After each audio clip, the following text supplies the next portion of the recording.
आफ्ताब शाबान इब्राहिम अमीर आबिद जतई एमपी जो शेरजार मार काफ लिखो डीआईजी कमिश्नर लॉकडाउन के समेत मौजूद आहिनि जेके सिंध काबीना जो इजलास जारी है।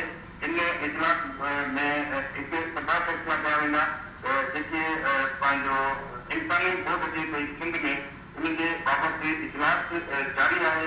उन इजलास दौरान ही पंहिंजो जुल्फरा आबाद रिथा बाबत भी उनमें मामला तय किया वेंदा त जुल्फरा आबाद की मंजूर कबी या कीअं थींदो।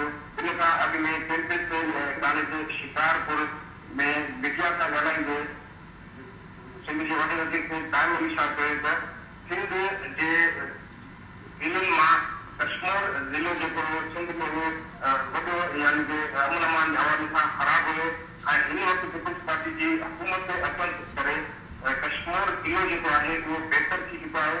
हाँ कश्मीर ज़िले में अमन अमान बेहतर है। अञा जेको डीसी ऑफिस शिकारपुर में सिंध काबीना में जो इजलास है वो अञा ताईं जारी है। जी ठीक है आयास इन इजलास बाबत तमाम अपडेट्स वठंदा रहंदासीं। नाज़रीन, शिकारपुर ज़िले में इम्कानी बोर्ड खे मोड़ण जे लाइ वज़ीर सैयद कायम अली शाह जी सदारत हेठि सिंध काबीना जो अहम इजलास थी रहियो आहे। इन खां अॻु सिंध काबीना जो इजलास कश्मीर कनकोट ज़िले में भी थियो हो। इन बाबति तव्हांखे अपडेट्स ॾींदा रहंदा।